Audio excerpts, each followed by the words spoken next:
ये बच्ची आखिर टीचर्स को कैसे पढ़ा रही है? हम हमारी मंच की जो आज की मेहमान हैं, उनके बारे में यही कहा जाता है। वो इसलिए क्योंकि 19 साल में, मात्र 19 साल में वो टीचर बन गई थी। बहुत ज़्यादा चर्चा में अब इसलिए भी आ गई हैं क्योंकि एसएससी आंदोलन जो हुआ 31 जुलाई को, उस दौरान वो बड़े मुखर होकर सीधी अपनी बात कहती हुई नज़र आई। लोगों में ये चर्चा सुनने को मिली कि आखिर सरकार से सीधी टक्कर लेती हुई ये लड़की आखिर है कौन? हम भी आज मंच पर यही जानने की कोशिश करेंगे। बहुत बहुत स्वागत है हिमांशी सिंह का मंच पर। थैंक यू निधि। आपको बता दें हिमांशी सिंह सीटेट पढ़ाती हैं, यानी टीचर्स की भी टीचर हैं, टीचर्स बनाती हैं।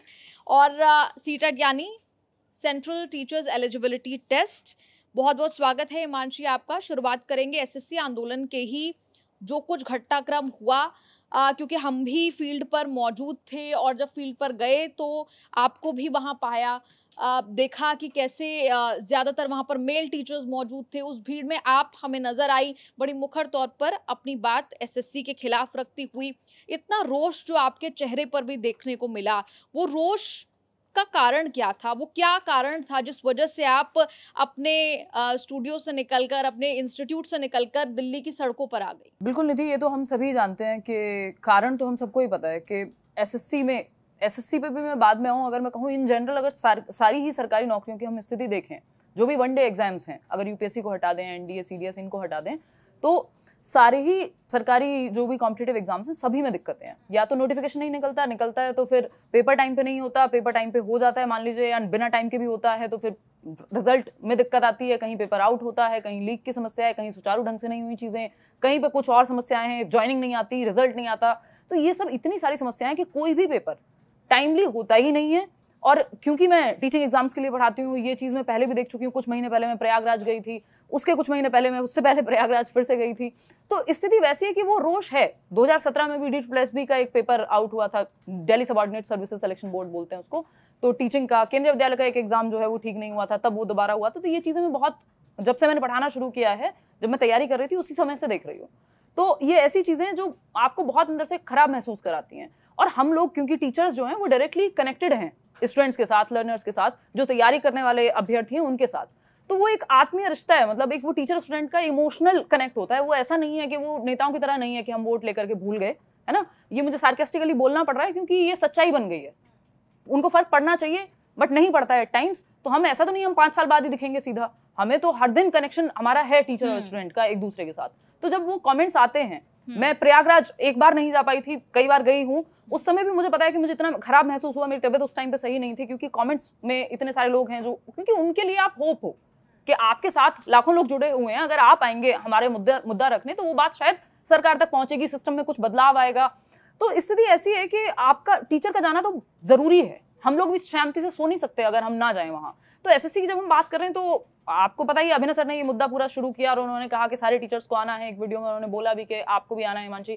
और ये सारी चीजें कि सब अपनी अपनी अलग अलग कैटेगरी की बात रखेंगे कि आप टीचिंग पढ़ाती हैं तो आप टीचिंग की बात रखिएगा कि टीचिंग के एग्जाम्स में क्या समस्याएं हैं, शिक्षक भर्तियों में क्या समस्याएं, ये हम डीओपीटी मिनिस्टर को जाकर के बताएंगे। या रेलवे में क्या समस्याएं हैं, तो एक और मैडम है वो आई, या कोई और टीचर है, अलग अलग कैटेगरी से। एसएससी के इतने सारे टीचर्स थे जो गए, तो सारे एग्जाम्स की बात रखेंगे। 4 लोग हैं मान लीजिए, 4 कैटेगरी हैं, और बात रख करके आएंगे डीओपीटी मिनिस्टर के सामने।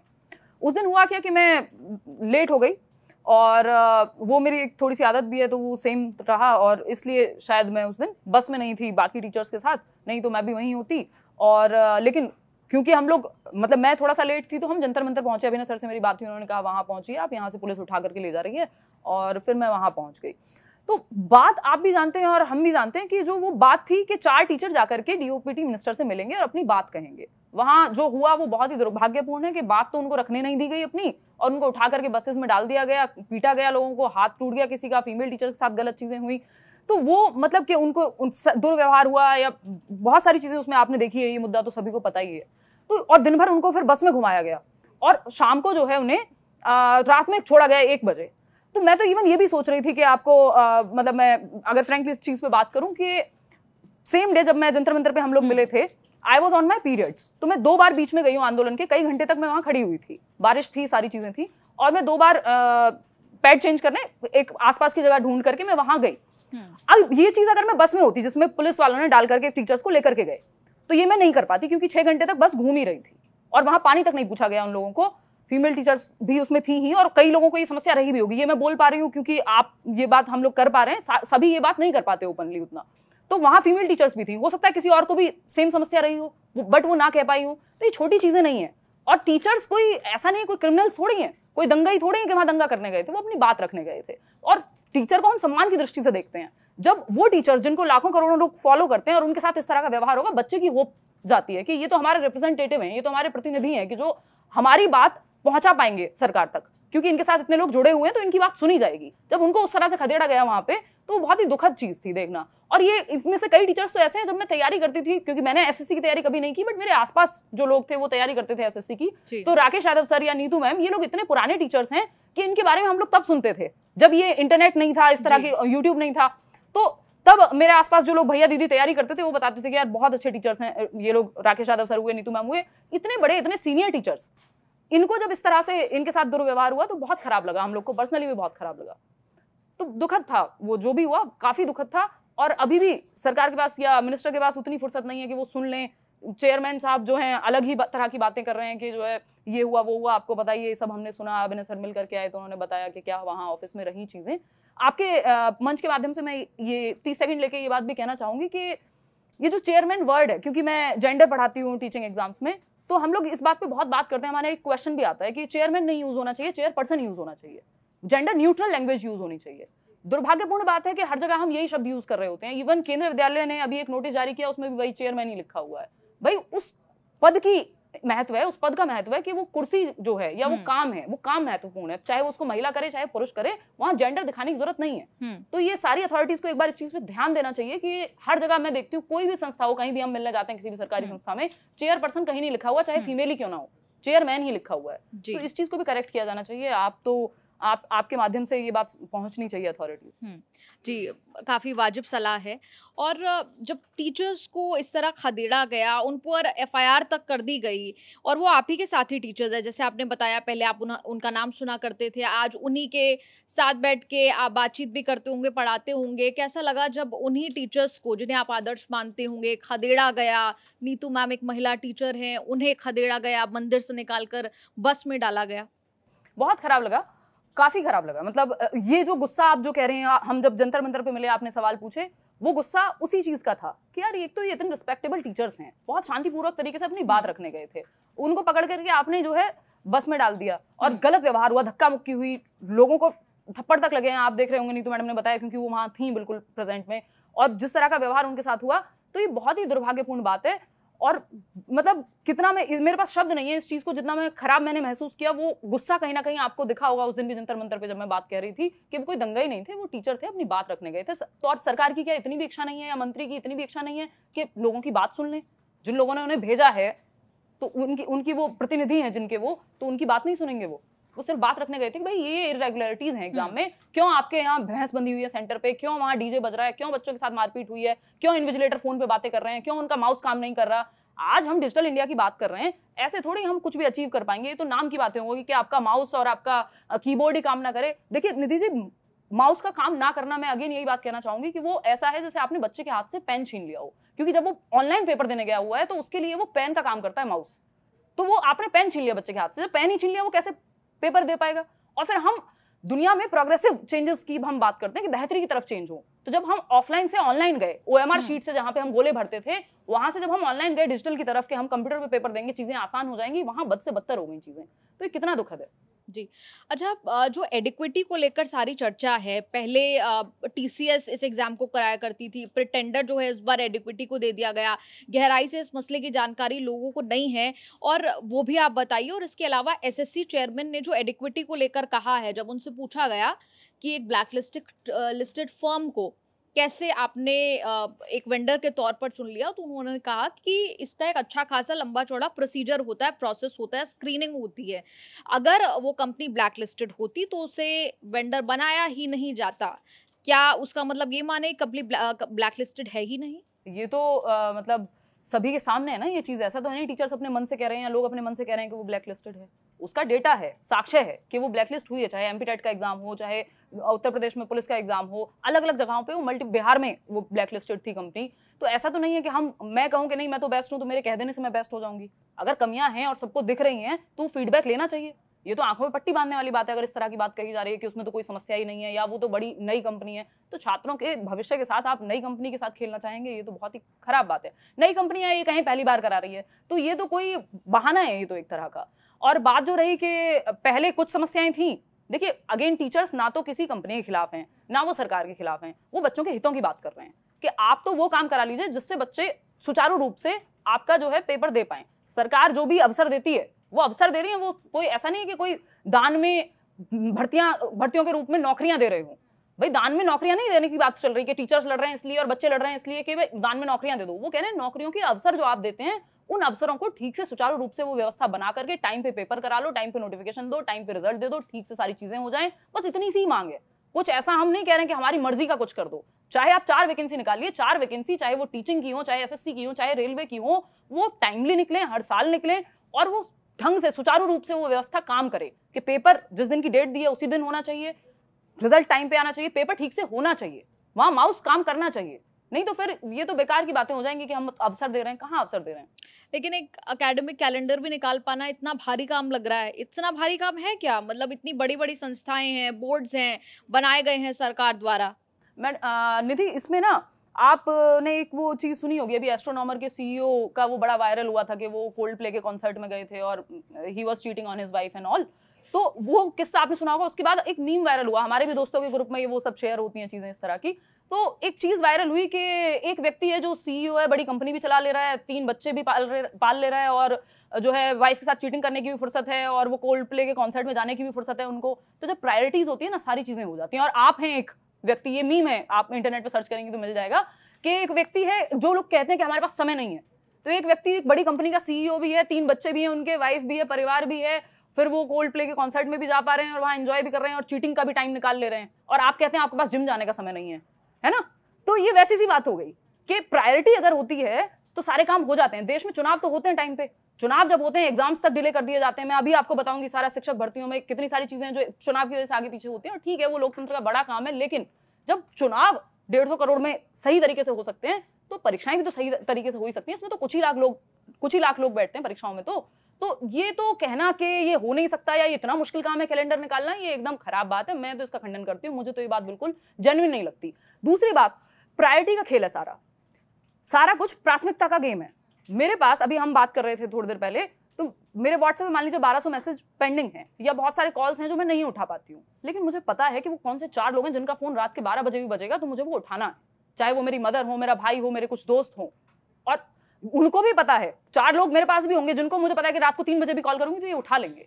तो ये सारा खेल प्राथमिकता का है कि जब हम प्राथमिकता देते हैं किसी चीज को, सारी चीजें हो जाती हैं। इसका मतलब सरकार की प्राथमिकता नहीं है कि ये जो एग्जाम्स हैं, ये जो युवा हैं जो इतनी भीड़ में खड़े हुए हैं और कह रहे हैं कि हमारे अंदर कॉम्पिटेंस है, हमारे अंदर वो क्षमता है कि आप पेपर लेंगे, हम कंपटीशन में वो कंपटीशन बीट करके आपकी सरकार में आकर के नौकरियां करेंगे अच्छे से, उनको अवसर ना देना तो प्राथमिक, इसका मतलब है सरकार की प्राथमिकता में नहीं है युवाओं को अवसर देना नौकरियों की। जी, इस बारे में आगे भी विस्तार से चर्चा करेंगे। लेकिन जो आंदोलन हुआ 31 जुलाई को, जो प्रोटेस्ट हुआ, उसमें देश भर से छोटे बड़े सभी टीचर्स वहां पर मौजूद रहे। लोगों ने सवाल पूछा कि खान सर इस प्रोटेस्ट में क्यों नहीं दिखाई दिए, वो क्यों नहीं आए? खान सर एक्टिवली पार्टिसिपेट करते हैं सारी चीज़ों में। आप देखेंगे अभी कुछ टाइम पहले की बात है, बिहार में जब गिरफ्तारी की चीज़ें चल रही थी और खान सर क्योंकि इतने एक्टिवली स्टूडेंट्स के मुद्दों पे सक्रिय रहते हैं, सारी चीज़ें करते हैं, तो उन पे ऑलरेडी कई सारे केसेस हुआ, डेट्स हुआ, ये सब चीज़ें चलती रहती हैं। तो वो 31 तारीख को उन्होंने बता दिया था, डिजिटली उन्होंने सपोर्ट किया था, वीडियो बनाया था कि मैं पूरी तरह से इस चीज़ के समर्थन में हूँ, बस मैं 31 तारीख को आ नहीं पाऊंगा क्योंकि मेरी कोई कोर्ट में डेट लगी हुई है, तो मुझे वहाँ प्रेजेंट होना ही पड़ेगा। अदरवाइज खान सर पूरे सपोर्ट में हैं, ऐसा कुछ नहीं है कि वो नहीं आए या फिर उनका समर्थन नहीं है। सभी पूरी टीचिंग कम्युनिटी और स्टूडेंट कम्युनिटी के साथ खड़े होते हैं खान सर हर जगह पे। और वो अगेन उनकी वो 31 जुलाई को कोर्ट में डेट थी, इसलिए नहीं आ पाए। या आगे की ब्रॉडर एक होलिस्टिक अप्रोच और रणनीति क्या रहने वाली है आपकी तरफ से, अब सभी टीचरों की तरफ से? क्योंकि कई लोग ये सोच सकते हैं 31 जुलाई को जो हुआ उसके बाद टीचर्स डर जाएंगे, FIR हो गई, दब जाएंगे, ऐसा होगा क्या? बिल्कुल भी नहीं, ऐसा नहीं होगा। परेशानियां हुई हैं, टीचर्स को समस्याएं हुई हैं, ऐसा नहीं हुआ है, किसी का हाथ टूटा है, किसी को धक्का मुक्की हुई, किसी के पैर का नाखून उतर गया, ये सब चीज़ें हुई हैं। टीचर्स ने प्रॉब्लम्स फेस की हैं, दिन भर वो घुमाए गए बसेस में, फिर थाने में बिठाए गए ले जा करके जहाँ पंखा भी नहीं है, बहुत सारी समस्याओं को उन्होंने फेस किया है। मेरे जैसे लोग जो बाहर रह गए थे वो जंतर मंतर पे जाकर के दिन भर खड़े रहे, बारिश में भीगे। ये कोई बहुत बड़ी चीज़ हमारे लिए नहीं है, हम लोगों ने डिफिकल्ट लाइफ बहुत देखी है। मैं गाँव में रही हूँ 14 साल, 20 किलोमीटर में साइकिल चला करके, मतलब 10 किलोमीटर जाती थी, 10 किलोमीटर आती थी, स्कूल मेरा दूर था। तो ऐसा नहीं कि, और गेहूं भी काटे हमने खेतों में, तो ऐसा नहीं हमने कोई मुश्किल जिंदगी नहीं देखी तो हम इतनी आसानी से डर जाएंगे सही बात कहने के लिए। समस्याएं होती हैं, टीचर्स के भी घर में लोग हैं, फैमिली हैं, परेशान होती है। अभी राकेश सर भी, हम उस दिन एक न्यूज चैनल से निकले तो उनकी मदर का फोन आ रहा था, वो वरीड थी, है ना। नीतू मैम के घर पे भी उनका बच्चा है, सबके घर में रिस्पॉन्सिबिलिटीज हैं, चीजें सबके साथ हैं, लेकिन क्योंकि ये बात जो है छात्रों के हित की है और छात्र और शिक्षक आत्मीय रूप से जुड़े हुए हैं, वो नेताओं वाला मामला नहीं है कि हम भूल गए कि आपने तो कोर्स ले लिया और फिर आप भूल गए। यहाँ अगर बात दिक्कत होती है स्टूडेंट को और वो रात को भी मैसेज करता है तो हम लोग सुनते हैं। तो ऐसा तो नहीं है कि एफआईआर से डर गए या जो भी है, समस्याएं हैं, शौक किसी को नहीं है। टीचर्स बहुत ही रिस्पेक्टेबल लोग हैं, उनको इज्जत मिलती है समाज में, तो ऐसा तो नहीं हमें बहुत अच्छा लग रहा है ये एफआईआर की बात सुनते हुए, या हमारे लिए कोई समस्यात्मक बात नहीं है। प्रॉब्लम्स तो हैं, लेकिन ये सारी इनकन्वीनियंसेस के ऊपर छात्रों का हित है। जी, लेकिन क्या लगता है कारण कि इतना ढील ढाल रवैया क्यों है? डीओपीटी मंत्री से आप मिलने की कोशिश करते हैं, आराम से आप मिल नहीं पाते हैं। कारण आपको क्या इसमें लगता है कि जब चुनाव होते हैं तब काम आसानी से हो जाते हैं, लेकिन जब सरकार का या जो प्रेजेंट डिस्पेंसेशन है उनका नफ़ा नुकसान अगर होता है तो एक बार के लिए आपकी सुन ली जाए, लेकिन उसमें अगर आप बहुत बड़े स्टेक होल्डर उनके नफ़ा नुकसान में नहीं हैं तो आपकी सुनी भी नहीं जाएगी? देखिए, चुनाव होते हैं तो चीज़ें जल्दी होती हैं, पता नहीं, मुझे तो ऐसा नहीं लगता। मुझे लगता है चुनाव होते हैं तो चीज़ें जल्दी होती हैं या सही होती हैं। ज़्यादा मुझे लगता है कि जुमले बड़े हो जाते हैं जब चुनाव होते हैं और वादे बड़े हो जाते हैं, वो चीज़ें होती वैसी नहीं है। क्योंकि आपकी जो पर्सनल ज़िंदगी है उसके बारे में भी बहुत ज़्यादा रुचि है। उत्तर प्रदेश से आप निकलकर दिल्ली आती हैं। शुरुआत जो है वो आपकी बुलंदशहर से हुई, ओरिजिन की बात करें, लेकिन पैदा आप हुई, पली-बढ़ी आप ज़्यादातर दिल्ली में ही, और 14 साल आप बुलंदशहर में भी रही। पली-बड़ी मैं बुलंदशहर में ही हूँ, जो शुरू के 14 साल हैं जो मैं शुरू के 14 साल आप वहीं रही। तो वहाँ से दिल्ली कैसे आना हुआ? उसके पहले की कहानी बताइए, फिर उसके बाद दिल्ली की तरफ आएँगे। तो खैर ये एक अलग कहानी है। कभी मेरी बड़ी इच्छा है बचपन से ही एक किताब लिखने की, तो वो पूरी कहानी तो हम वहाँ बताएंगे, लेकिन ये आप कह सकते हैं कि आई वॉज 19 डेज ओल्ड, मतलब मैं 19 दिन की थी, जैसा कि मेरी मदर बताती हैं, और मैं मामा जी के यहाँ चली गई थी।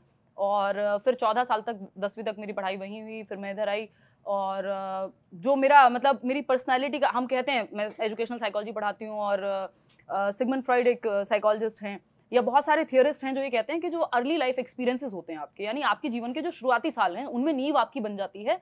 बाकी से ज़्यादा इंपॉर्टेंट हैं वो शुरुआती आपके जो कुछ साल हैं, कि आपकी पर्सनैलिटी फॉर्म हो जाती है।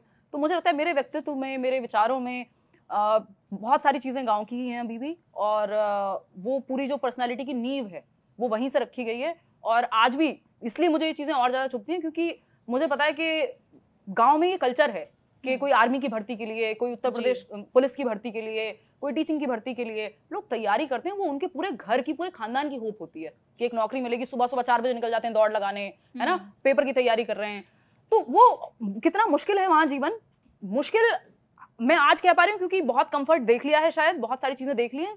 उस टाइम पे तो वही है जो भी है, मुश्किल भी वही है, आसान भी वही है, लेकिन वो क्योंकि लाइफ मैंने बहुत जी है या देखी है बहुत क्लोजली, तो मुझे पता है कि वो उस चीज़ का महत्व कितना है।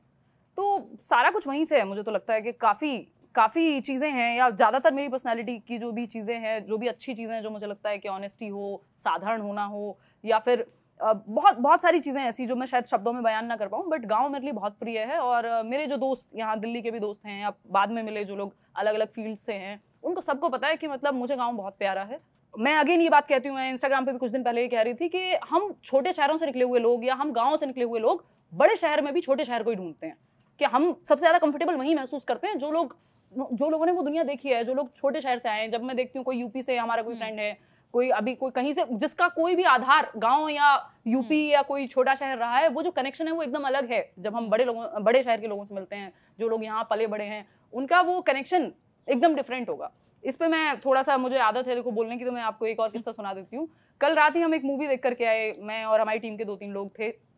एक मूवी आई है अभी धड़क 2 करके, तो उसमें मुद्दा है ये जाति को लेकर के और ये सारी चीज़ों को लेकर के। तो हम 2 लोग थे जिन्होंने मेरे मैनेजर हैं, फ्रेंड भी हैं, बिहार से हैं, तो उन्होंने गांव की रियलिटी देखी है और वो जात पात की चीज़ें क्या होती हैं, मैं भी गांव में रही हूँ, मुझे भी पता है काफ़ी हद तक चीज़ें।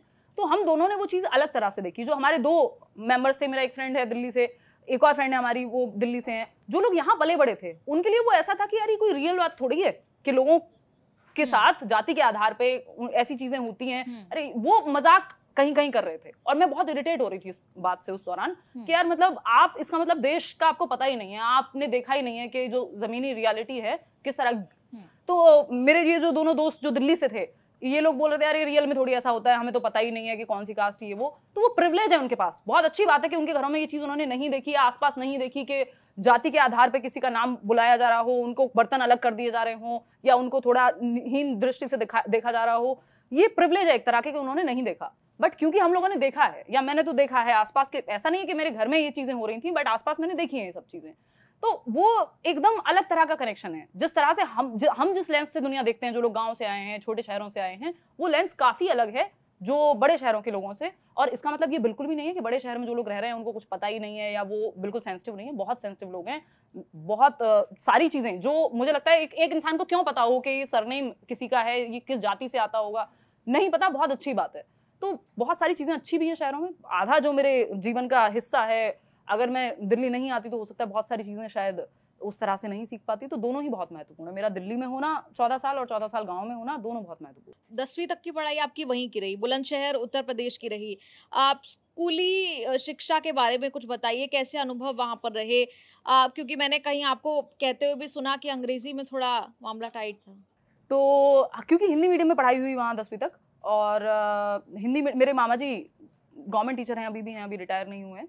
तो मैं तो उनके पास ही थी, मम्मी पापा उनको बोलती हूँ, अभी भी मैं पापा ही बोलती हूँ। तो वो उत्तर प्रदेश में शिक्षक हैं सरकारी, और उनके स्कूल में भी मैं पढ़ी हूँ। 4वीं 5वीं की बात है कि मैं उनके साथ जाती थी स्कूल में, सरकारी स्कूल में। तो मुझे बहुत क्लोजली पता है कि गवर्नमेंट टीचर की क्या भूमिका है।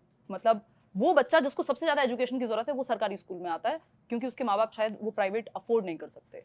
और वो ऐसे शिक्षक रहे हैं मतलब आज तक भी कि वो बहुत डिवोटेड है अपने स्टूडेंट्स के लिए। मतलब ऐसा कभी नहीं होता कि कभी गलती से ऐसा हो जाए, क्योंकि सरकारी स्कूल के शिक्षकों पे बहुत एक्स्ट्रा काम रहते हैं। उस टाइम पे भी जनगणना में, छोटी सी थी जनगणना का टाइम था, और बहुत सारी ड्यूटीज रहती हैं, टीचर्स कम होते हैं, बच्चे ज़्यादा हैं। तो अगर कभी ऐसा हो गया कि वो दिन भर इधर उधर भाग दौड़ में रहे और पढ़ा नहीं पाए, क्लास नहीं ले पाए, तो उन्हें घर पे आके मैंने देखा है परेशान होते हुए कि उनका दिन शायद वो सफल नहीं मानते थे कि अगर वो किसी वजह से क्लास नहीं ले पाए हों और बाकी चीज़ों में वो इन्वॉल्व रहे हों उस दिन के दौरान।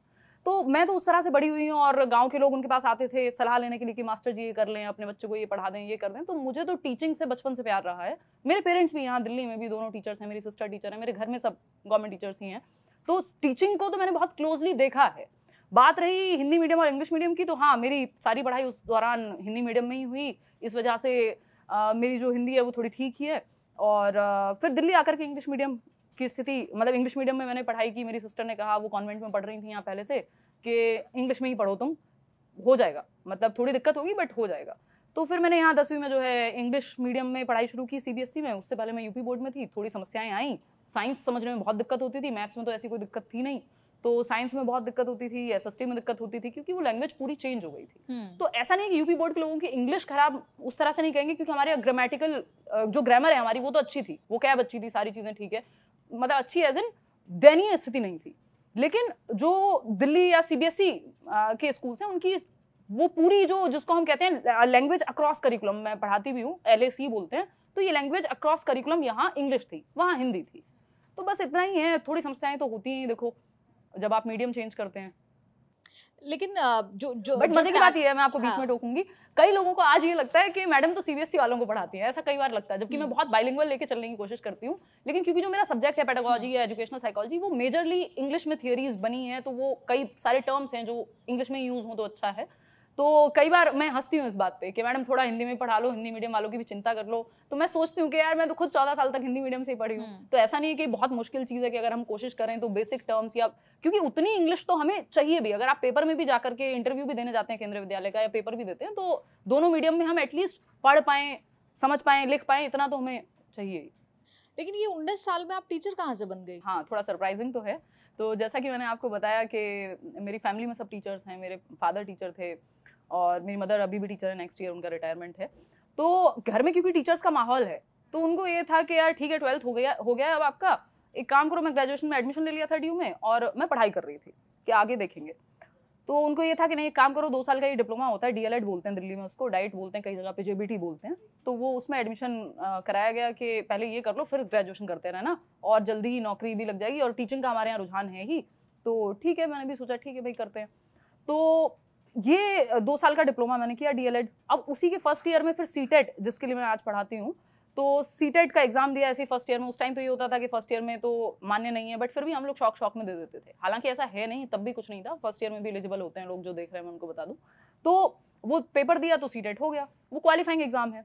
फिर नेक्स्ट ईयर दिया तब भी हो गया। तो वो तीसरी बार दिया कि चलो अब टीचिंग पूरी हो गई है, ये 2014 से 16 में जो मेरा DLED है वो कंप्लीट हुआ, कि अब कंप्लीट हो गया, एक बार और दे देते हैं। सितंबर 2016 में मैंने पेपर दिया CTET का, जो फाइनल मतलब ये था कि अब इसके बाद पेपर नहीं देंगे, अब सीधा आगे की तैयारी करेंगे। तो वो तो क्लियर तो होना ही था। उसके अगले महीने 4 अक्टूबर 2016 यानी 4 अक्टूबर 2016 को ये चैनल की शुरुआत हुई। और ये सभी लोग जानते हैं या फिर सर्च कर लेंगे कि वो आउट ऑफ क्यूरियोसिटी हुई कि क्या यूट्यूब पे हम DIY टाइप की वीडियो देखते थे, टीचिंग लर्निंग मटेरियल मॉडल होते ना, जो टीचिंग एड्स लेके जाते हैं टीचर्स, वो बनाने के लिए हम यूट्यूब पे कुछ सर्च करते रहते थे अपनी टीचिंग ट्रेनिंग में। तो वो बाहर की वीडियोस आती थी। उस टाइम पे ये कोई कल्चर नहीं था कि कोई कोचिंग करेगा यूट्यूब पे, हमें खुद नहीं पता था कुछ भी इस तरह की चीजें, बट वो ऐसी वीडियोस हम सर्च करते थे, गाने वाने सुनते थे, तो उसमें आ जाता था कि ये चार्ट ऐसे बना लो, ये कर लो, वो हम देखते थे। फिर एक दिन अचानक से सवाल आया कि यार क्या मैं इस पे वीडियो डाल सकती हूँ?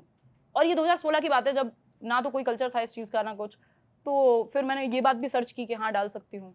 फिर चीज़ें वहाँ से शुरू हुई और इस तरह से। नहीं, लेकिन क्या याद है अपनी पहली वीडियो के बारे में, जब वीडियो डाली होगी, या उससे क्या कमाई आई होगी, शुरुआती कमाई? हाँ, तो मुझे याद है मैं शाम को ऐसे बैठी हुई थी पहले, जब मैंने सोचा कि मैं इस पर वीडियो डाल सकती हूँ कि नहीं, फिर दिमाग में आया कि अच्छा डाल सकती हूँ, ठीक है क्या डालूँ।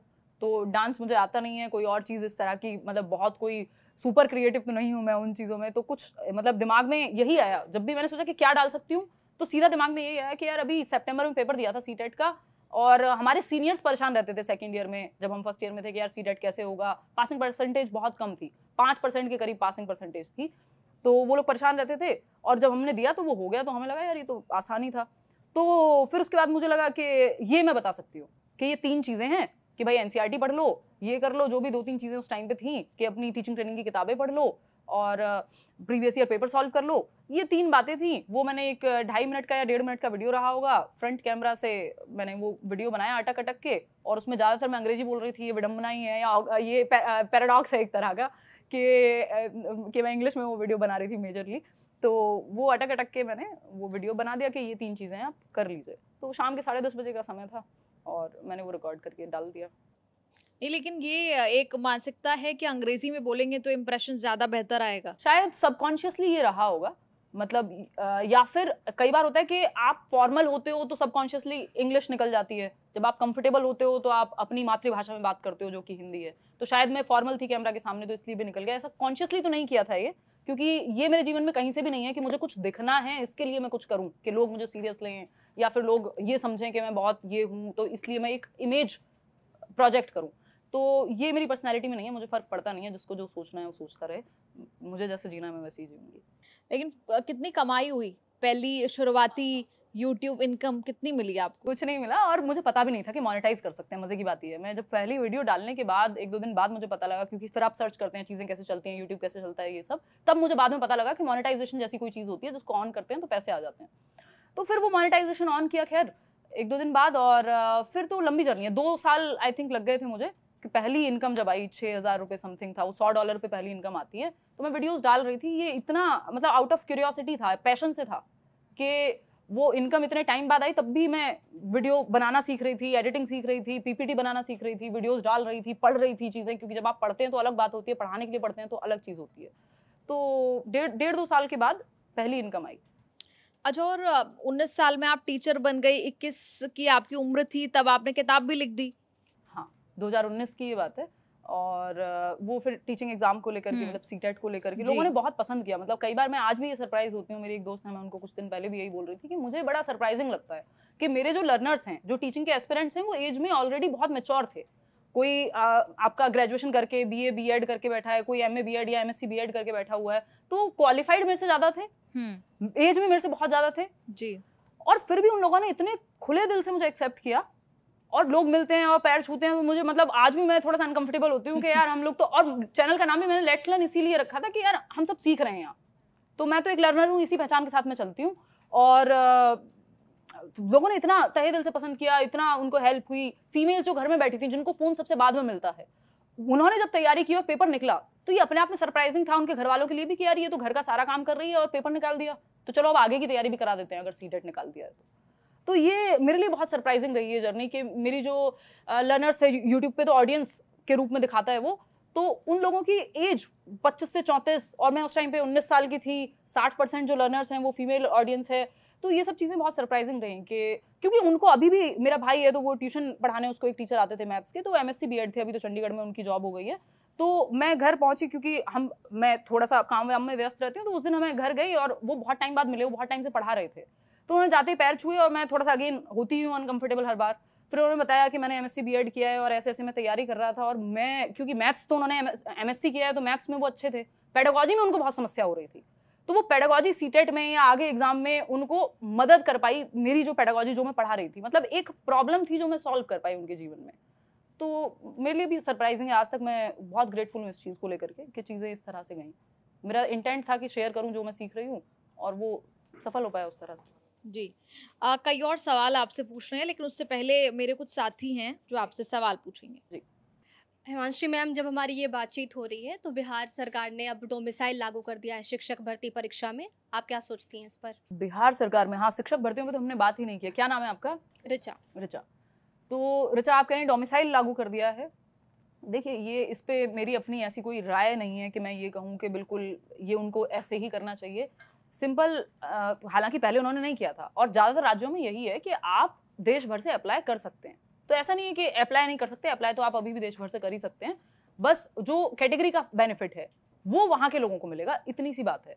तो ठीक है, वो तो मुझे नहीं लगता कि उस राज्य के लोग जो हैं उनको प्राथमिकता दी जानी चाहिए, क्योंकि बाहर के लोग वैसे भी कई बार नौकरी ले लेते हैं और फिर वो छोड़ते भी हैं बहुत मात्रा में, क्योंकि वहाँ वो कंफर्टेबल नहीं होते। केंद्रीय विद्यालय में यही समस्या आती है, बहुत सारे लोग रेजिग्नेशन देते हैं क्योंकि वो अपने स्टेट से बहुत दूर चले जाते हैं। तो उनको प्राथमिकता देना, जो वहाँ के रेजिडेंट्स हैं, जो बिहार के नागरिक हैं, उनको प्राथमिकता दे रहे हैं, वो एक तरह से उनको बेनिफिट्स मिलेंगे रिजर्वेशन के जिस भी कैटेगरी में, तो वो तो अच्छी बात है। अप्लाई देश भर से कर सकता है कोई भी जनरल कैटेगरी में, तो इसमें कोई दिक्कत नहीं। बट दिक्कत मेरी ये है कि उन्होंने ये कहा था कि TRE 4 करा लेंगे चुनाव से पहले, अब आचार संहिता लग जाएगी कुछ टाइम बाद, तो वो कैसे कराएंगे ना एस्टेट की। और अभी हाँ, इसके साथ घोषणा में इस बात का जिक्र है कि एस्टेट जो होगा वो अब अगले साल के लिए होगा, तो इस बार नहीं होगा, सीधे एग्जाम नहीं। तो ये कब न्यूज आई है? क्योंकि आज अभी थोड़ी देर पहले। हाँ, वही, क्योंकि आज भी हम लोग ट्विटर पे ये अभियान चला रहे थे कि यार एस्टेट दे दो पहले। और ये बात मैंने पहले भी आपसे पहले भी एक न्यूज़ चैनल पे कही कि इन्होंने कहा था, वहाँ के एजुकेशन मिनिस्टर ने भी मीडिया कवरेज में कहा था कि नहीं, हम तो BPSC TRE 4 करा लेंगे आपके चुनाव से पहले। फिर BPSC का कैलेंडर जारी हो जाता है और उसमें कोई चर्चा नहीं है, तो ये तो मजाक बनाने वाली बात हो गई। अच्छा, आप शिक्षक हैं और बड़ी बात यह है कि शिक्षकों को आप पढ़ाती हैं, कभी इस बात का दर्द हुआ कि देश भर में हर राज्यों में कमीशन है, हर एग्जाम्स को लेकर कैलेंडर है, लेकिन शिक्षक भर्ती परीक्षा को लेकर कोई कैलेंडर नहीं है, शिक्षकों की परीक्षा को लेकर कोई टाइमलाइन नहीं है, कोई गाइडेंस नहीं है, क्या इसकी ज़रूरत है? ऋचा, बहुत अच्छा सवाल आपने, जो है बहुत अच्छा मुद्दा है ये जो आपने उठाया। इस पे मैं हर जगह जाकर के कोशिश कर रही हूँ कि मेरे माध्यम से इस बात को थोड़े से बड़े स्तर पे पहुँचाया जाए, क्योंकि इस बात को सुनने वाला भी कोई नहीं है। अभी उत्तर प्रदेश शिक्षा सेवा चयन आयोग बना है और ये उनकी बहुत अच्छी पहल भी है। इस चीज़ को मैं सराहना भी करूँगी इस चीज़ की कि उन्होंने ये सोचा कि चलो भाई, कहीं तो एक ऐसा कमीशन बना दे जो शिक्षकों की भर्ती पे किस तरह से चीज़ें हो, कैलेंडर टाइमली जारी हो, ये सब चीज़ों का ध्यान रखे। हालांकि वो कई सालों से बनी रहा है, पूर्ण रूप से अभी उतना कार्यरत वो है ही नहीं जितना हम उससे एक्सपेक्टेशन रख रहे हैं। तो देखिए, फ्यूचर में अगर वो हो जाता है तो। इसके अलावा अगर मैं बात करूँ, प्रयागराज भी हालांकि मैं गई हूँ, उसी शिक्षा सेवा चयन आयोग के सामने अभ्यर्थी हैं जो धरना देते हैं, मैं भी गई हूँ कई बार, और मैडम जो है वहाँ की जो चेयरपर्सन है उनको मिलने की भी फुर्सत नहीं होती है, तो ये मुझे भी खराब लगा। बट उम्मीद तो हम जता रहे हैं कि जब शिक्षा सेवा चयन आयोग बना है तो वो सारी चीज़ें टाइमली कराएगा उत्तर प्रदेश में। बट कब कराएगा? उन्होंने पिछले साल TGT PGT की भर्तियां निकाली थी, वो अब जाकर के तो उसकी डेट आई है, वो कई बार आगे बढ़ता रहा, पोस्टपोन होता रहा। तो नाम के लिए नहीं चाहिए हमें कमीशन, नाम के लिए कमीशन नहीं चाहिए। एक तो कमीशन बनना चाहिए, हर एक राज्य में बनना चाहिए, या सेंट्रल लेवल पे एक कमीशन होना चाहिए जो सिर्फ टीचिंग भर्ती की बात करे या शिक्षक भर्ती की बात करे। हर एक राज्य की हालत इतनी खराब है, SSC की जब हम बात कर रहे हैं या रेलवे की हम बात कर रहे हैं, कुछ हद तक वहाँ कैलेंडर जारी किया जाता है, समस्याएं वहाँ भी बहुत हैं। टीचिंग में कैलेंडर का कोई नामो निशान ही नहीं है। आप जब हम बिहार की बात कर रहे हैं, कई लोग कहते हैं नहीं लाखों भर्तियां दे दी शिक्षकों की बिहार में, पिछले 5 साल 2019 से सीधा 2024 में सरकार जागी और उन्होंने कहा एक काम करो, लाखों भर्तियां अब ले लो। तो एक एक 1.5 महीने में पेपर करा लिया कि मतलब मई में कहा और जून जुलाई में पेपर ले लिया। ये कोई तरीका थोड़ी है कि हम 5 साल तक सोते रहेंगे और 5 साल बाद 7 साल बाद हम जागेंगे और जैसे यूपी में हुआ कि नहीं हम 69,000 भर्ती दे देंगे, उसमें भी दिक्कतें चली रही हैं आज तक, या फिर बिहार में कि हम अब लाखों भर्ती दे देंगे अचानक से, 5-7 साल हम सोते रहेंगे। भाई आप कुछ हजार करके दे दीजिए भर्ती, लेकिन हर साल दे दीजिए, 2 साल में दे दीजिए, कोई तो नियमित तरीका होगा ना। क्योंकि आपके यहाँ जब सर हर एक स्टेट में, सेंट्रल में, दिल्ली में कितने लोग हैं जो बीएड करते हैं हर साल, कितने लोग हैं जो डीएलएड करते हैं हर साल। जब ये लोग पढ़ रहे हैं तो इनको कहीं नौकरी की भी तो जरूरत होगी ना। तो या तो आप ये कह दीजिए कि आप तैयारी कर रहे हैं, वैकेंसी हम नहीं देंगे। तो ये स्थिति बहुत ही खराब है। ये मुझे बहुत खराब लगता है ये देख करके कि शिक्षा को लेकर के कोई ऐसा कमीशन नहीं है, या टीचिंग वैकेंसीज को लेकर के ऐसा कोई कमीशन नहीं है, कोई संस्था नहीं है जो इस बात का संज्ञान ले कि सारे राज्यों में एक टाइमली भर्ती हो, वैकेंसीज आए टाइमली, प्रॉपर वो कैलेंडर जारी हो, कैलेंडर फिर उसको फॉलो किया जाए, नोटिफिकेशन आ रहा है, पेपर हो रहा है टाइमली, सारी चीजें सिलेक्शन प्रोसेस के थ्रू जा रहे हैं लोग। बहुत अनगिनत समस्याएं हैं। जब आप टीचिंग की बात करेंगे शायद मैं बहुत देर तक चुप ना हो पाऊं, इतनी सारी समस्याएं हैं। अच्छा, भारतीय शिक्षा व्यवस्था की बात की जाए तो एक टीचर के तौर पर, एक शिक्षक के तौर पर आपको क्या लगता है सबसे बड़ी खामी शिक्षा व्यवस्था की क्या है और क्या सुधार होना चाहिए? ये बहुत ही ओपन एंडेड सवाल है और इसके लिए मतलब इसमें ज़्यादा कॉम्पिटेंट लोग वो होंगे जो अलग अलग क्षेत्र में ये पूरा देख रहे हैं। अपने अपने डिपार्टमेंट से लोगों को बुलाया जाना चाहिए, चाहे वो गवर्नमेंट स्कूल के उस क्षेत्र में, जैसे नेशनल एजुकेशन पॉलिसी जब हम बनाते हैं तो हम ग्राम पंचायत से लेकर जो शिक्षाविद हैं अलग अलग, उन सबको ला करके और उनके मुद्दे सुन करके तब चीजें करते हैं। मुझे लगता है अगर मैं आपको सिंपली कहूँ, पॉलिसीज काफी हैं जो बहुत अच्छी भी हैं, उनको इंप्लीमेंट कर लें तो आधी समस्याएं वैसे सॉल्व हो जाएंगी। जो अभी हम 3 लैंग्वेज फॉर्मूला की बात कर रहे हैं, या फिर हम बहुत सारी ऐसी चाइल्ड सेंटर्ड एजुकेशन की बात कर रहे हैं, जो नेशनल एजुकेशन पॉलिसी में बहुत सारी चीज़ों की बात हुई है। मैं देखती हूँ जब मैं ये एजुकेशन कमीशन पढ़ाती हूँ कई बार कि वो बात 1963 में भी हो रही थी, वो बात 1986 में भी हो रही थी, वो लर्निंग विदाउट बर्डन की रिपोर्ट 1992 में भी हो रही थी, और आज 2020 में भी हम सेम ही बात कर रहे हैं। वही बात 2005 में भी एनसीएफ कर रहा था। तो ये बातें क्यों हैं? सिर्फ मैं बस एक चीज़ जो कहना चाहूँगी कि जो चीज़ें ऑन पेपर्स हैं, बहुत अच्छी पॉलिसीज हैं, बहुत अच्छे इंटेंट से बनाई गई हैं, उनको लागू किया जाए। ये अगर हो गया तो बहुत सारी चीजें तो अपने आप शिक्षा व्यवस्था सुधर जाएगी। मान लीजिए आपको अधिकार दे दिया जाए एक दिन के लिए, हिमांशी सिंह क्या करेंगी? यही करूंगी कि जो बातें पेपर पे हैं उनको लागू किया जाए। कैसे हम उसको ग्राउंड पे लागू कर पाएंगे? जो अच्छे टीचर्स हैं, और टीचर्स को सम्मान तो मिलना ही चाहिए, उनको उतनी चीजें भी दी जानी चाहिए जो बदलाव लाने की क्षमता रखते हैं या बदलाव लाने का इंटेंट रखते हैं। उन लोगों को एक साथ जुटा करके और तब ये ऑन पेपर्स चीजों को मैं ग्राउंड पे इंप्लीमेंट कराना चाहूंगी जी। लेकिन ये सपना ही है। आपने शिक्षक के सम्मान की बात की, क्या हिमांशी सिंह को ये लगता है कि अब टीचर्स को अभी भी सम्मानजनक स्थिति के तौर पर देखा जाता है, या ये लगता है कि कुछ नहीं कर पाए तो टीचर बन गए? हाँ, ये एक बहुत बड़ा स्टीरियोटाइप है कि कुछ ना हो तो टीचर बन जाओ, और ये बहुत दुखद है। जब तक ये स्टेटमेंट चलता रहेगा हमारे देश में, तब तक मुझे लगता है कि जो गुणवत्ता है शिक्षा की वो बेहतर नहीं हो पाएगी। क्योंकि अगर हम इसको लास्ट रिजॉर्ट की तरह देखेंगे, लास्ट ऑप्शन की तरह देखेंगे, तो बहुत ही खराब, मतलब फिर अच्छी गुणवत्ता वाले टीचर पहुंच ही नहीं पाएंगे। हालांकि ऋचा, मैं आपको बता दूं कि ये चीज़ बहुत हद तक चेंज हो रही है, क्योंकि जब भी भर्तियां होती हैं देश भर में, चाहे वो केंद्रीय विद्यालय की हो, दिल्ली सरकार लेती हो भर्ती, यूपी में हो, तो हमारे पास सेलेक्टेड कैंडिडेट्स आते हैं जो अलग अलग गवर्नमेंट स्कूल्स में टीचर हैं। और अभी कल रात भी मैं एक मूवी में एक अपने लर्नर से मिली हूँ, तो वे स्पेशल एजुकेटर हैं दिल्ली के सरकारी स्कूल में। इतना बेहतरीन काम ये लोग कर रहे हैं, जो भी नए लोग हैं, मेरी एज के लोग हैं, जो भी यंग लोग आ रहे हैं, और बहुत ही अच्छे, मतलब ये लोग पढ़ाई भी प्रॉपर अच्छी से की है। ड्यू के कोई बहुत अच्छे कॉलेज से पढ़ के गया है, कोई कुछ करके गया है। तो मतलब ऐसा नहीं है, वो स्थिति नहीं रही है कि आप लास्ट रिजॉर्ट है। ये अच्छा खासा कंपटीशन है। अब आपको अगर सरकारी टीचर बनना है या अच्छी जगह पे टीचिंग करनी है तो आपको कॉम्पिटेंट होना पड़ेगा। वो बात रही नहीं है पुराने वाली कि बस ऐसे ही आपका सिलेक्शन हो जाएगा। अच्छा हिमांशी मैम, आपने 2 बारी मुझे लगता है कि सिनेमा का संदर्भ दे दिया है। मुझे लगता है कि आपको फिल्में देखना बहुत पसंद है। हाँ, फिल्में तो मुझे पसंद है काफ़ी, और ये आज से नहीं है। गांव में क्योंकि थोड़ा सा वहाँ बिजली की समस्या रहती है, तो इस चीज़ को लेकर क्यूरियोसिटी ज़्यादा है कि एक डीवीडी प्लेयर या वीसीआर पहले रेंट पे आता था, कभी कभी ब्लैक एंड वाइट टीवी था, तो वो सब चीज़ें तो हमारे लिए तो ये ऐसा था, प्रिविलेज था कि आप मूवी देख पा रहे हो, तो वो प्रिविलेज है।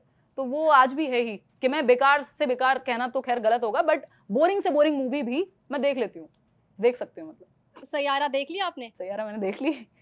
आप भी तो नहीं रो दिए? मैं बिल्कुल रोई। तो खैर उस पर मेरा एक, हालांकि ये बातें, मेरी एक दोस्त है, जब आशिकी 2 आई थी जिस समय पे, तो मैंने उसको कहा यार मैं तो ये मूवी देख के रोई, छोटी थी तब, तो बहुत पहले आई थी। तो उसने कहा भाई ये बातें पब्लिक में बताने की नहीं होती है, ये अपना पर्सनल रखो इनको, और इनको पब्लिक में नहीं बताना है। बट मैं तो थोड़ी ढीठ किस्म की व्यक्ति हूँ इस मामले में कि मुझे शर्म नहीं होती है, जैसा मैं महसूस करती हूँ उस चीज़ पे बात करने में। तो सैयारा देख के ऑफकोर्स मैं फर्स्ट हाफ मेरे लिए बड़ा मुश्किल था, मेरे को लगा कि यार चलते हैं, मैंने बोल दिया, जो हम लोग दोस्त गए हुए थे साथ में, कि यार फर्स्ट हाफ तो बस मतलब ये वही सेम रेपिटेटिव स्टोरी, यही सेम चीज़ें चल रही हैं, चलते हैं। बट वो फर्स्ट हाफ खत्म होते होते, ब्रेक आते आते वो ठीक लगने लग गई थी मुझे, और सेकंड हाफ में मैं खूब रोई। मेरे लिए वो बहुत कैथार्टिक फीलिंग थी, क्योंकि मैं उन लोगों में से हूँ जिनको रो के हल्का महसूस नहीं होता, या मेरे लिए रोना बहुत आसान काम नहीं है। तो क्योंकि मुझे ये लगता है कि I am my own backup, कि मतलब सब मुझे ही देखना है, सारी चीज़ें मुझे ही करनी है, तो मेरे पास रोने का प्रिविलेज नहीं है, ऐसा मुझे लगता है। तो वो इस तरह से जब मुझे कभी कभी रोने का मौका मिलता है तो मुझे बड़ा अच्छा लगता है। मैं कई बार रोना चाहूँ तो नहीं रो पाती हूँ, तो वो मूवी देख के मैं रो पाई, तो वो मेरे अच्छा लिए। हिमांशी मैम, क्योंकि आप एक महिला भी हैं, तो हिमांशी सिंह के पीछे छिपी हुई महिला कब थकती है, कभी रुकी है, कभी थकी है, कभी डरी है, कभी रोई है? ऑफ कोर्स बहुत सारी चीज़ें हैं जो आप जीवन में प्रोसेस करते हैं, और पिछले 5 साल 2020 से लेकर के और अब तक का पर्सनली मेरे लिए काफ़ी इमोशनली कुछ याद है आपको जब आप बहुत टूट गए, जब लगा आपको कि अब तो सब कुछ बिखर गया है? पता नहीं लास्ट टाइम कब रोए, इतना बता दो। लास्ट टाइम मैं सैयारा में रोई हूँ।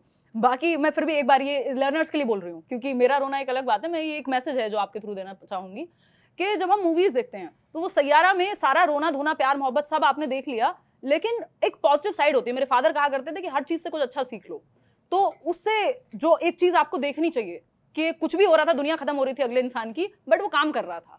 तो जो लोग तैयारी कर रहे हैं उनको तैयारी करते रहना है, चाहे ब्रेकअप हो रहा हो, पैचअप हो रहा हो, दुनिया खत्म हो रही हो, तैयारी नहीं छोड़नी है। क्योंकि आपने अपने पिता का अभी अभी जिक्र किया, क्या याद आता है उस वक्त के बारे में, फरवरी 2020 अगर मैं गलत नहीं हूँ, जब आपने अपने पिता को खोया? मैं अभी प्रोसेस ही कर रही हूँ निधि, मतलब मुझे लगता है शायद 2025 अभी चल रहा है। पिछले 5 सालों में 1 साल बीच में ऐसा गया है कि जिसमें मैंने घर में आसपास डेथ नहीं देखी है। मेरे एक मामा मामी जी की डेथ हुई 2019 में, फिर 20 में मेरे फादर की डेथ हुई, फिर मतलब मामी जी की डेथ 19 में हुई, फिर 20 में मेरे फादर की डेथ हुई, 21 में मेरे मामा जी थे उनकी एक डेथ हुई, और उसके बाद मेरे नाना नानी 2023 तक ये चला है। मतलब पिछले कई साल ऐसा हुआ है कि 4 साल लगातार मैंने घर में कोई ना कोई डेथ देखी है, और ये क्लोज फैमिली मेम्बर्स थे। मेरे फादर हूँ, मामा मामी जो मतलब बचपन में मैंने उनको देखा था पास से, और नाना नानी भी, तो मैंने काफ़ी सारी डेथ्स देखी। तो मैं अभी प्रोसेस ही कर रही हूँ बहुत सारी चीज़ें। फादर की डेथ का तो ऑफ कोर्स वो मतलब एक अलग ही अनुभव है, शायद मैं अभी उस पर बात करने के लिए अभी तैयार ही नहीं हूँ पूरी तरह से, क्योंकि मैं अभी भी चीज़ें प्रोसेस कर ही रही हूँ। और बट ये वही कहूँगी कि जीवन में कभी ना कभी हम सभी को ये सब चीज़ों का सामना तो करना है ही।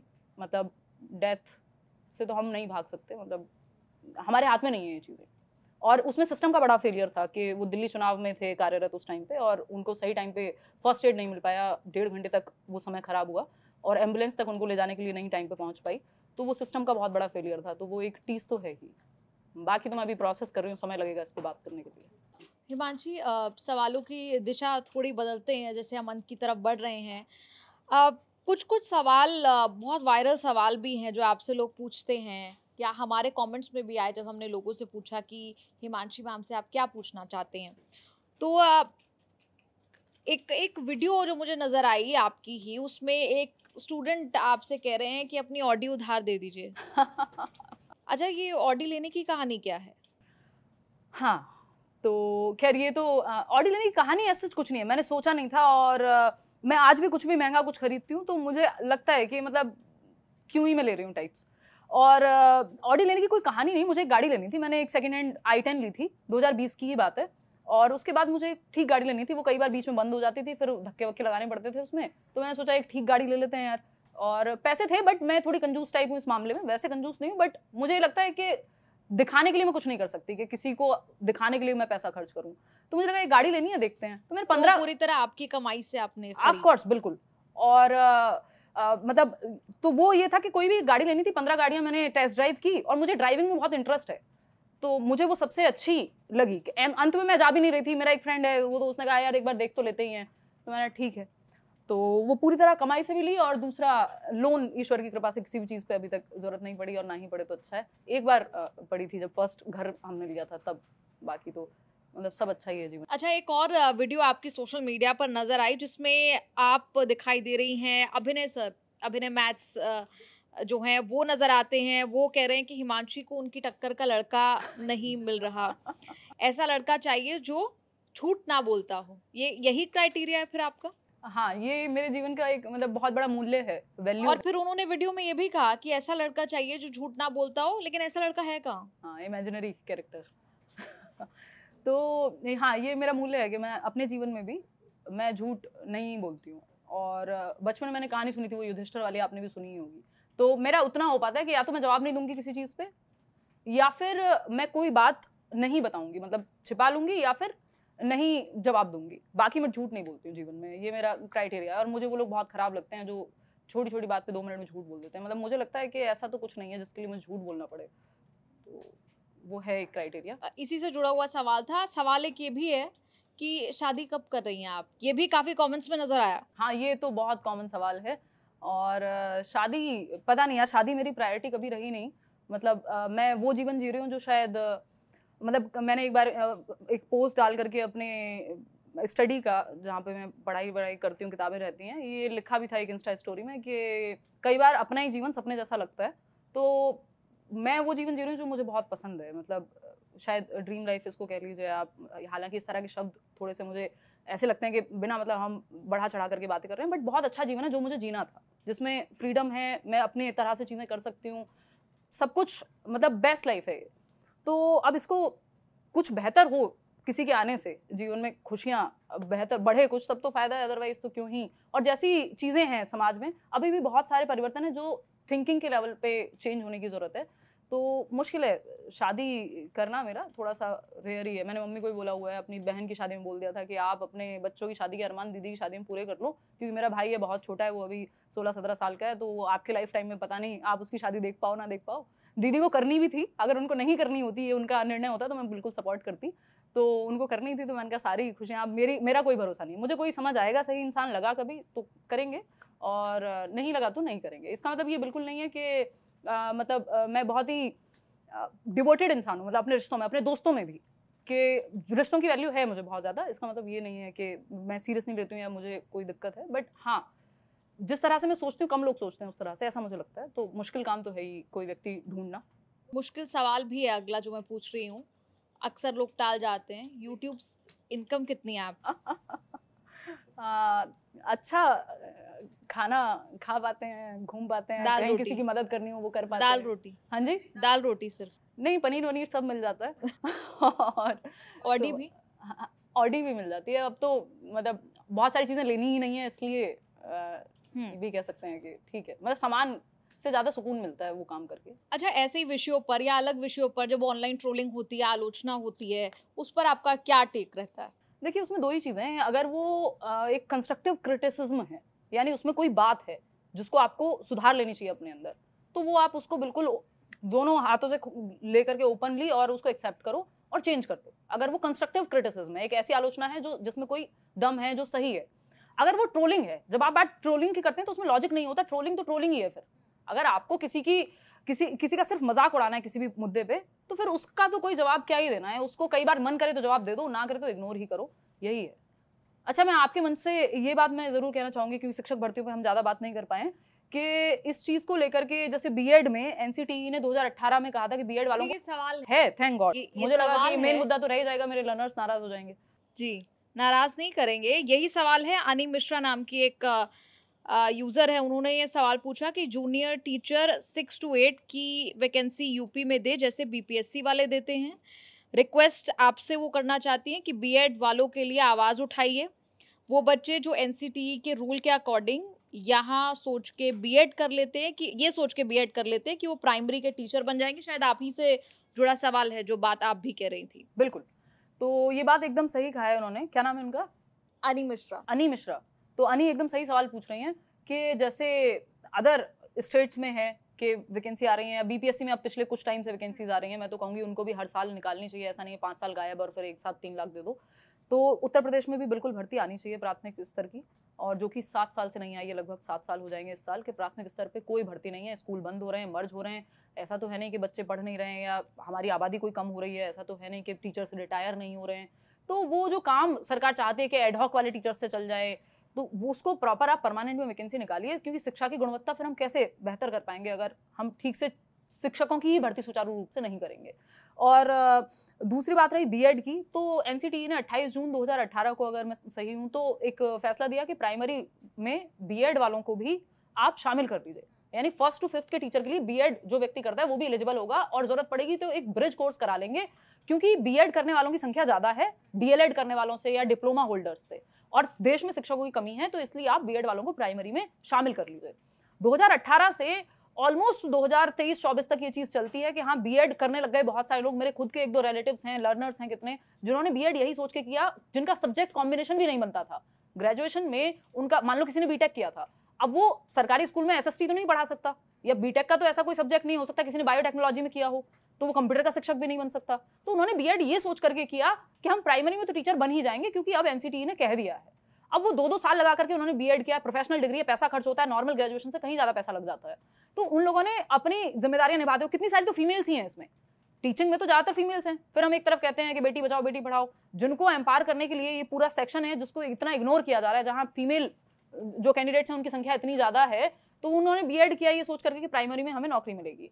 फिर उन्होंने बाद में क्या किया, सुप्रीम कोर्ट का लास्ट में फैसला आता है कि इनको हटा दो आप बीएड वालों को, वो तो प्राइमरी के लिए एलिजिबल नहीं है। तो इतने साल जिन लोगों ने बीएड किया, जब वो ये 2018 से 24 तक ये कहानी चली है, तो ये 6 साल के दौरान जब लोगों ने बीएड किया, फॉर्म भरे वैकेंसी के, कुछ लोगों को मिल भी गई, केंद्रीय विद्यालय का तो इंटरव्यू तक नहीं दे पाए वो लोग कि जिन्होंने बीएड किया था कि अब बीएड वाले एलिजिबल नहीं है। तो इतने लोगों से आपने फॉर्म भरवाए, इतनी एक तरह से मैं कहूँ संस्थाओं ने कमाई ही की है फिर वो, क्योंकि फॉर्म भर दिए लोगों ने कि हमें पेपर देना है और बाद में उनको नौकरी के लिए वो एलिजिबल नहीं है। तो ये बहुत दुखद है कि 6 साल तक लोगों ने पहले बीएड किया, इतना पैसा लगा करके 2-2 साल लगाए अपने जीवन के, फिर उनको पेपर में फॉर्म भरवा लिया गया, पेपर दे लिया गया, बट उनको ज्वाइनिंग नहीं मिली, या वो अब एलिजिबल नहीं है, एक दिन उनको अचानक से पता लगता है। तो ये बहुत ही, ये एक तरह से मनोबल टूटता है शिक्षार्थियों का जो तैयारी कर रहे हैं अभ्यर्थी, और शिक्षकों का भी।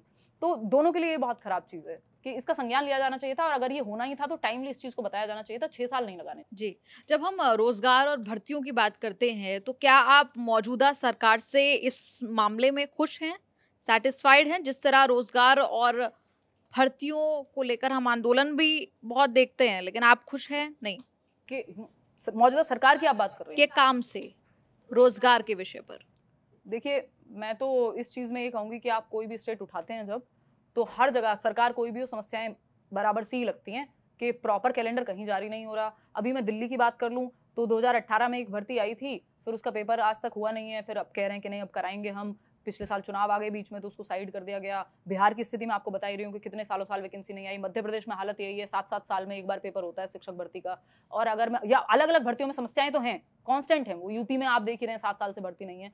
तो कोई एक सरकार की बात नहीं है, ये पूरा सिस्टम ही कहीं ना कहीं इस चीज़ को प्रायोरिटाइज नहीं करता कि जो लोग तैयारी कर रहे हैं, हमारा देश जो युवा देश है, तो जो लोग तैयारी कर रहे हैं इनको सुचारू रूप से एक व्यवस्था दे दें। नौकरी देने की बात नहीं कर रही हूँ मैं, नौकरी वो ले लेंगे अपने कॉम्पिटेंस से, आप पेपर लेकर के वैसे भी नौकरी दे रहे हैं, कोई फ्री में थोड़ी बांट रहे हैं। तो वो व्यवस्था पे ध्यान देना ही किसी भी सरकार की प्रायोरिटी मुझे तो नहीं लगती, क्योंकि अगर ऐसा होता तो चीजें सुचारू ढंग से हो रही होती, जैसे चुनाव होते हैं, जैसे बाकी चीजें होती हैं देश में। तो क्या एक एग्जाम कराना कुछ लोगों का सही तरीके से इतनी बड़ी बात है कि वो ना हो पाए? इसका मतलब प्रायोरिटी नहीं है किसी भी सरकार की। और जो लोग वोट देते हैं उनको भी सोचना चाहिए कि वो जाति धर्म और फलानी चीज़ों पे, 4 और चीज़ों पे वोट ना देकर के ये सोचें कि रोजगार का मुद्दा अहम मुद्दा हो। ये हम सभी टीचर्स आज के समय पे यही बात कहते हैं कि आप ये देखिए कि रोजगार कौन आपको दे रहा है, रोजगार महत्वपूर्ण है।